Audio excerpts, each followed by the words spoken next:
Hey, what is up guys? You're watching Epic Pokemon TCG, and in this video guys, I have a starting list for Zoroark Drampa. Now this is a list that you guys can pick up and make adjustments to it and just kind of get it to where you're comfortable. But yeah, pretty much last format, this was one of my favorite decks, and I'm hoping that it transitions into next format as well and becomes a pretty big contender. But we're going to go ahead and get right into it here with regular Zoroark with the ability Stand In. Once during your turn before you attack, if this Pokemon is on your bench, you may switch this Pokemon with your active Pokemon. So this could be really handy if you're affected by special conditions. Zoroark is the preferred attacker for the turn that you want to use, or if you just have something stuck in the active spot. This could also cater to Drampa's Berserk attack. I'll get into that here in a second. And then it has Mind Jack for 10 and then 30 more for each of your opponent's bench Pokemon. This is really handy just because, I mean, it's a stage 1 and it's not a GX or EX, so it's only giving up one prize, and on top of that, Mind Jack, Zoroark is just capable of dishing out a decent amount of damage. Also, Choice Band is a thing too, so you're able to do a lot of damage. But then it has the break, and I think that this is honestly the best break out of all of them. It gives you an additional 40 HP to kind of mess around with, and then it has the attack foul play. For a single dark energy, you choose one of your opponent's active Pokemon's attacks and use it as its attack. And just with all the really awesome attackers out right now, you can copy a lot of those really sweet attacks for a single dark energy. And so that just opens up a lot of different options in matchups too, so that's really cool. We also run Drampa in here as well with Righteous Edge for 20, and you discard a special energy from your opponent's active Pokemon. Also has Berserk. If your bench Pokemon have any damage counters on them, this attack does 70 more damage. I want to go ahead and point out something right here. I did not put Rainbow Energy in this starting list because I didn't know if you, the viewer, would be a little more comfortable playing that or not. I figured I would just kind of leave that up to you guys. But yes, Rainbow Energy is a thing, that you can run in here, so I just want to go ahead and throw that out there. But yeah, Berserk pretty much just allows you to do 150 damage if any of your Pokemon are damaged on the bench. And Choice Band in here will allow you to hit for 180, which can be really clutch in a lot of different situations. Just you can hit for those key numbers and dish out like a lot of damage with Drampa. And then if you don't get hit by an N, Big Well GX is very helpful. It helps you pretty much replenish your hand. You shuffle your hand to your deck and then draw 10 cards. So basically, Mind Jack is, god dang it. Stand In is going to allow you, if you have something up active that is damaged, it's going to allow you to use Stand In, bring up Zoroark, and if you have a Float Stone on it, you can retreat it, and then boom, there's the damaged Pokemon on your bench, and then Drampa is there so it can use Berserk and just get that effect of hitting for the additional 70. These two have pretty decent synergy just because of the fact like they both can really use DC to its fullest, and you don't really mess up any type of energy because of course Drampa is a colorless Pokemon. You can really run anything in here, but since we are running the break, we're going to run Dark Energy.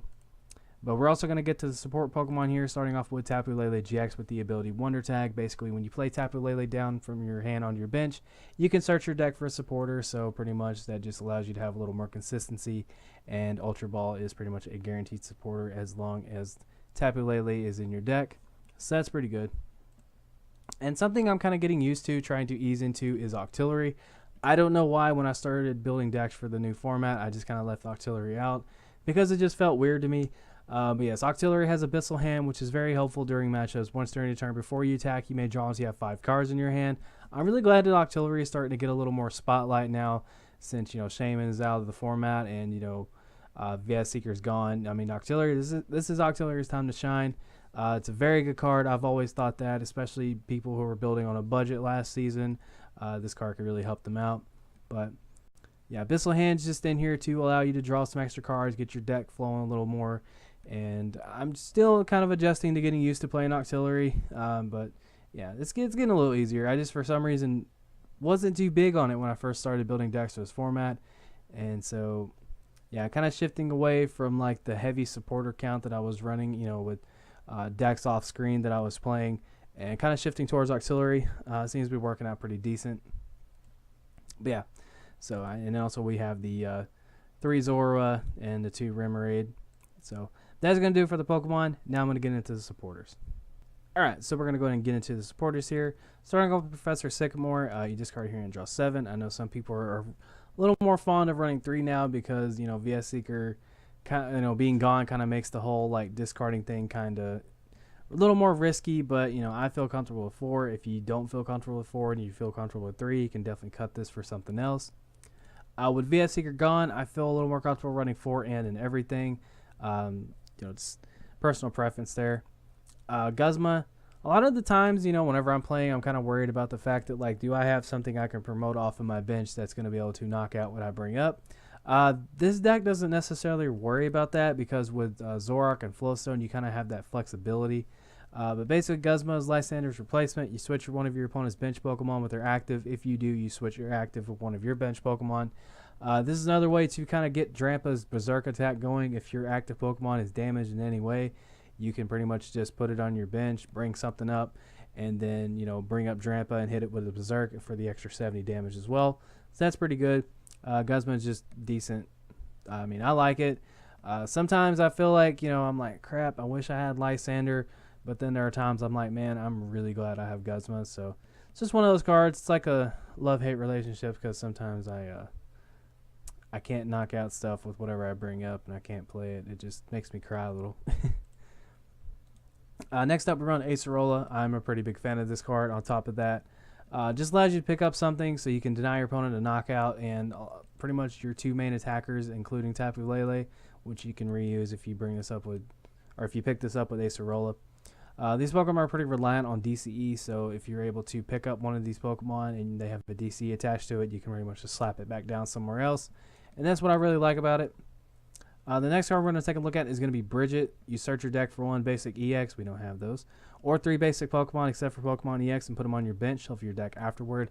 So that's going to allow you to get kind of set up there, so you can pretty much grab a Drampa, you can grab, I don't know why it just skipped it, there we go. You can grab a Zorua, do not grab Tapu Lele, that would be bad, or grab a Remoraid. That's generally what I go with depending on what my bench is.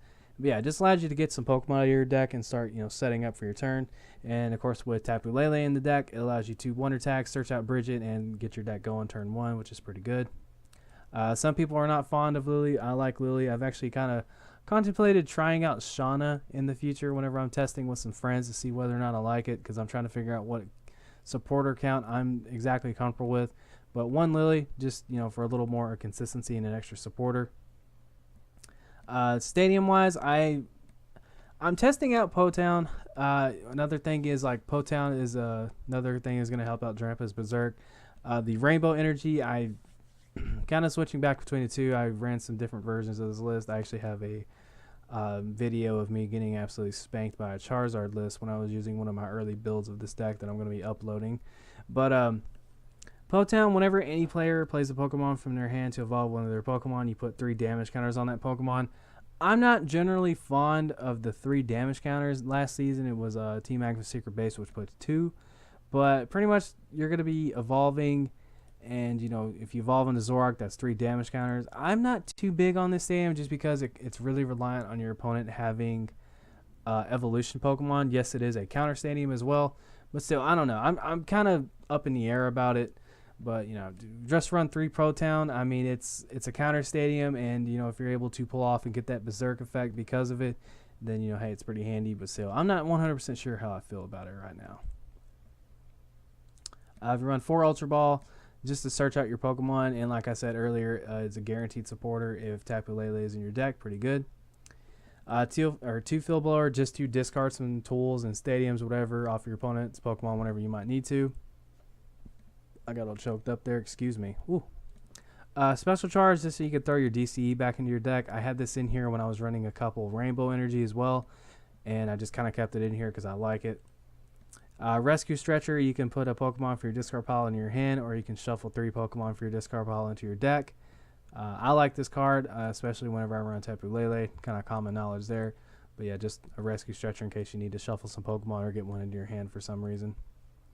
I run a 3-3 split of Choice Band and Flowstone. Flowstone is going to allow you to kind of get some free retreat. You can throw this down onto a Octillery if you would like to, and it also gives stand-in like a little more flexibility.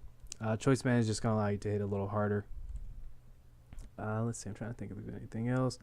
Energy, like I said, I went with like a kind of like a vanilla, straightforward thing of like Dark and DCE. If you feel comfortable running Rainbow Energy, definitely go for it. But like for the most part, this deck is very straightforward. I mean, you don't really do anything too crazy with this deck. You just either attack with Zoroark or you attack with Drampa, and you have a Tapu Lele there as well. You'll notice throughout matchups that the deck pretty much plays itself. If your opponent attacks your Pokemon, doesn't knock it out, well, boom, there's a Berserk's effect right there. But overall, I think this deck is really fun to play, and so yeah, if you guys did enjoy the video, make sure to give it a thumbs up, subscribe if you're not subscribed, and that's all I got for you. But anyway, expect that video of me getting spanked by a Charizard list later on this week. Take care, guys. I love you, and this is Epic Pokemon TCG signing out.